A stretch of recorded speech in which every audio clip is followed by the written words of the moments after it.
selamat datang di Hagios Kids Online Service. Dimanapun kalian berada dan dalam situasi apapun, tetap semangat dan jangan lupa untuk bersukacita ya. Jadi, hari ini kita akan mendengarkan sebuah peristiwa yang dahsyat, luar biasa di dalam Alkitab. Sebelum itu, mari kita memuji nama Tuhan bersama-sama. Kita menari, melompat, dan memuliakan nama Tuhan.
Teman-teman, sebelum kita mendengarkan firman Tuhan, kita mau menyembah Tuhan bersama-sama ya.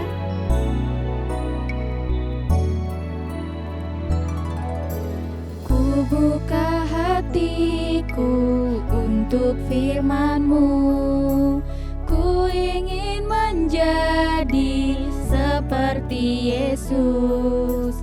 Berfirmanlah Tuhan, ku mau mendengar dan melakukannya setiap hari.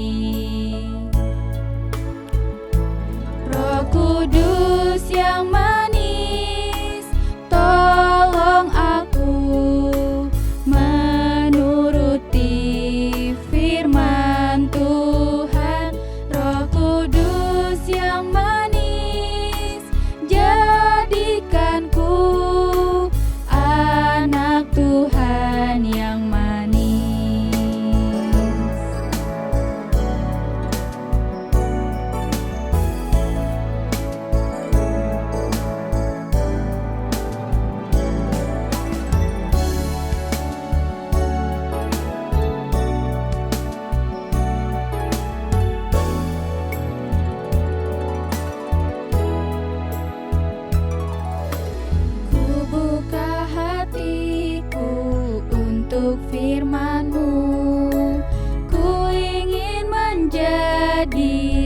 seperti Yesus.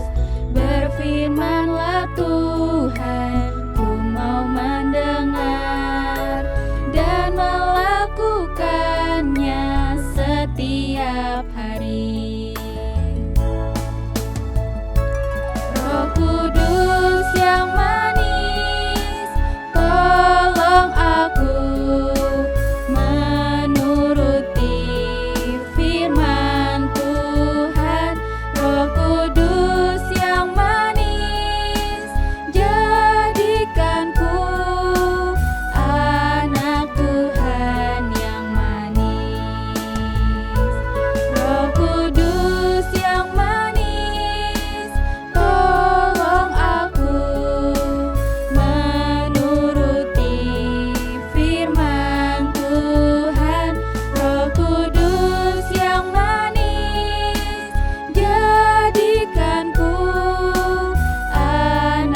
Halo teman-teman, minggu ini ketemu lagi dengan Kak Ermi.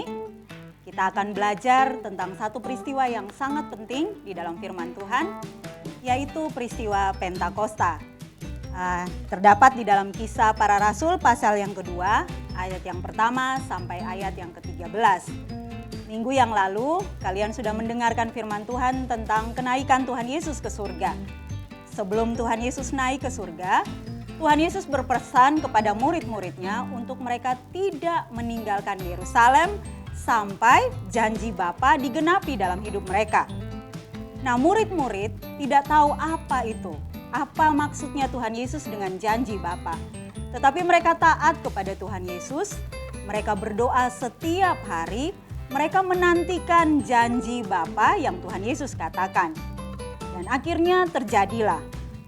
Di kota itu, di kota Yerusalem pada waktu itu, sedang banyak orang berkumpul di sana dari berbagai daerah untuk mereka merayakan Hari Raya Pentakosta. Hari Raya Pentakosta bagi orang Yahudi adalah hari raya di mana mereka mengucap syukur atas hasil panen. Nah, kemudian karena begitu banyak orang sedang ada di daerah itu, murid-murid ada di loteng Yerusalem, kemudian mereka berkumpul untuk berdoa, menantikan janji Bapa. Ketika mereka sedang berdoa, tiba-tiba terdengar tiupan angin yang sangat keras. Kemudian turunlah lidah-lidah seperti nyala api, bertebaran dan hinggap di atas kepala setiap murid yang ada di dalam ruangan itu. Dan itu sungguh sangat luar biasa, itu sungguh sangat menakjubkan. Dan karena saking kerasnya bunyi itu, saking kerasnya suara itu, membuat segitu banyak orang yang berada di daerah Yerusalem mendengar bunyi itu. Mereka segera datang berkerumun di dekat tempat di mana murid-murid sedang mengalami peristiwa Pentakosta ini. Mereka heran. Apa yang membuat mereka heran? Karena selain lidah-lidah api yang ada di atas kepala murid-murid, ternyata murid-murid ini tiba-tiba berbicara bahasa-bahasa dari berbagai daerah. Nah, orang banyak yang sedang berkerumun itu sangat heran karena murid-murid ini adalah orang Galilea. Bagaimana mungkin mereka orang Galilea dan mereka masing-masing berbicara bahasa-bahasa dari setiap orang yang ada di Yerusalem yang sedang mengikuti upacara atau acara Hari Pentakosta. Itu sesuatu yang sangat membingungkan buat mereka dan membuat mereka takjub kepada murid-murid. Apa yang sebenarnya terjadi? Bagaimana mungkin? Kita ini kan orang Partia, orang Elam, orang Arab, penduduk Mesopotamia, kita dari berbagai daerah. Kok mereka berbicara dalam bahasa kita? Itu sungguh sangat mengagumkan. Nah, ketika mendengar bunyi itu, mereka berkerumun sambil tercengang dan terheran-heran dengan apa yang terjadi dengan murid-murid Tuhan. Orang-orang banyak ini lebih terheran-heran lagi karena bahasa yang diucapkan oleh murid-murid Tuhan Yesus dimengerti oleh mereka.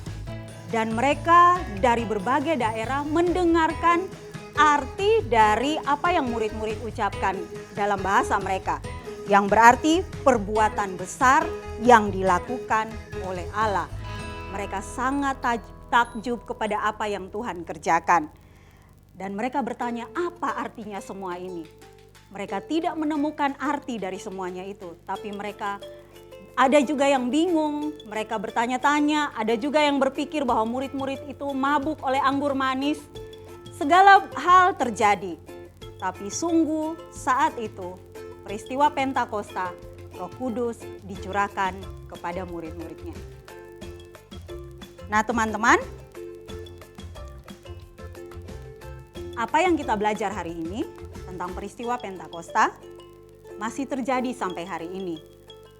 Waktu Tuhan Yesus naik ke surga, Tuhan Yesus mengirimkan seorang penolong yang lain, yaitu Roh Kudus. Roh Kudus datang untuk menggantikan Tuhan Yesus. Roh Kudus hidup di dalam kita untuk menolong kita. Waktu kita lemah, kita tidak bisa melakukan apa-apa, kita merasa kita tidak mampu, kita bisa berdoa dan minta kepada Roh Kudus. Roh Kudus, tolong saya hari ini. Waktu kita sedih, waktu kita sedang susah, kita bisa berkata kepada Roh Kudus, Roh Kudus, tolong saya hari ini. Roh Kudus, mampukan saya hari ini untuk melakukan firman-Mu. Percayalah bahwa Roh Kudus ada di dalam diri kalian. Berdoalah kepada Roh Kudus dan minta Dia menolong kalian. Tuhan Yesus memberkati.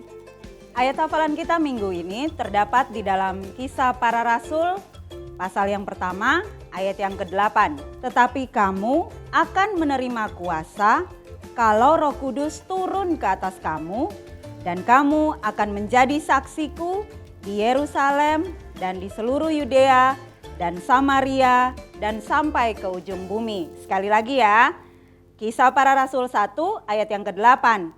Tetapi kamu akan menerima kuasa kalau Roh Kudus turun ke atas kamu, dan kamu akan menjadi saksiku di Yerusalem dan di seluruh Yudea dan Samaria dan sampai ke ujung bumi. Teman-teman, ini yang kalian perlu diskusikan dengan orang tua minggu ini. Peranan Roh Kudus dalam kehidupan kita setiap hari. Apa peranan Roh Kudus dalam kehidupan kita setiap hari? Teman-teman, mari katakan bersama-sama, Roh Kudus adalah penolongku. Sekali lagi ya, Roh Kudus adalah penolongku.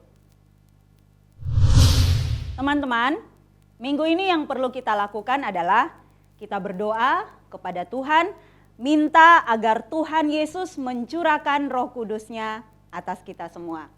Tuhan Yesus memberkati. Mari kita berdoa.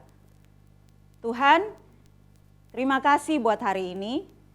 Kami belajar bahwa waktu Engkau naik ke surga, Engkau mengirimkan seorang penolong bagi kami, yaitu Roh Kudus. Kami tahu Roh Kudus-Mu hidup di dalam kami. Untuk itu kami berdoa setiap hari, Roh Kudus kiranya akan menolong kami supaya kami hidup sesuai dengan firman-Mu.